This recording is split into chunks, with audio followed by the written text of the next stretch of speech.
This is Eric Martin, floating voice off in the distance with Ron Megan, with Mayfair Games looking at the Catan Explorers and Pirates expansion, which is due out in a couple of months. April. Maybe you can show off what's going on in here. This is just a prototype, but it's this is the smallest the board can be. It's an expansion with 5 scenarios. This pieces here are your core base Catan game. From there, you'll also use the settlements and roads. And your dice, and a bit of the frames. Everything else is all new. It's actually the biggest expansion we've ever done. It's got 16 die-cut sheets of more wood material, and like 40, 50 new wooden bits as well.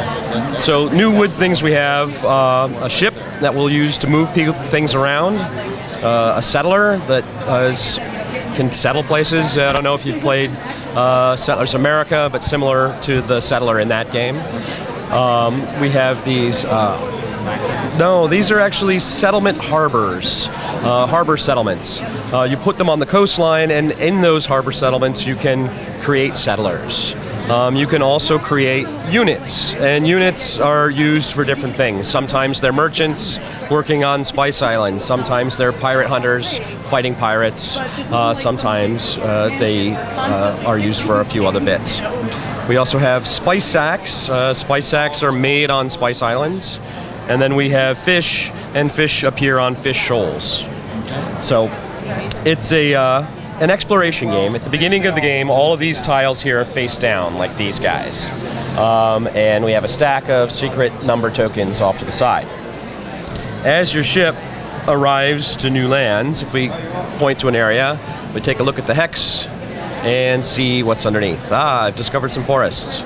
We draw a tile, put it on. Now we have a 5. If I had a settler on there, this is bare wood at the moment, because we don't have the finished ones. These guys can drop off and immediately settle. They just become a settlement. When you buy these, they cost as much as building a regular settlement, but then you got to ship them around and bring them places. All right, so that's settlers. Units are used on pirate lairs. So if we discovered a pirate lair, if we had deliver units to fight the pirates, as long as there are 3 units there, we defeat the lair. We flip it over and it becomes a regular old Goldfield hex. Now when these are rolled, it produces gold if you have settlements on that. Can't build on it when there's a pirate lair there because they won't let anybody build anything. Fish hexes. On your turn, you're allowed to roll to see if there's any fish production. You roll the die, and a 1, if there was any fish hex with a 1 on it, a little fish would appear there. So they're numbered 1 through 6. They can appear not necessarily where you want them to be, but sometimes you want to do it, and then it's nearby, you'll sail off, collect fish. Fish you can put on your boat, fills up the whole capacity, and if you bring the fish back to the council island, you deliver them to the counselors for victory points. And the way those work are on these different victory point tracks. There's a different track for each scenario. This is the pirate lair track. So when you defeat 1 pirate lair, you move up 1 space on the track, it's worth 1 victory point. If you defeated 3 of them, you'll have 2 victory points. And similar to the longest road or biggest army, whoever's highest up on this chart gets the greatest pirate scourge. And the same thing for delivering fish, a similar track, you get the victory points, best fisher, and Spice Islands, best spice merchant.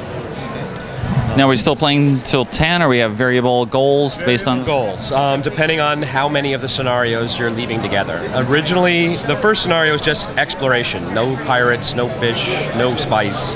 Just find stuff, settle, play to 10 points like usual. Then as you add in each extra layer, it increases the victory condition by about 2 points, all the way up to the final one, the epic scenario where you add all 3 together, where the board gets about 43 inches long. It's really, you need a big table. The victory points in that 17 you play to. But you're working, 3 different victory point tracks plus your usual, 1 point for your settlement and only 1 point for the harbor settlements. They're not cities. They don't double up production. It's just like a settlement. that can make stuff. So you got a lot more. You have a bigger goal, but of course you're exploring on different things. You're specializing, I'm sure, trying to get the You're bonus. being opportunistic as well. Like, let's say I'm over here getting ready to settle. I settle something. Somebody else does a fish production that happens to make some fish appear near me. I'm like, oh, well, I guess I'm getting fish now. I'll grab those fish and sail them back and work that track because victory point. I'll take a victory point where I can find it on the board. Well, thanks very much for the overview.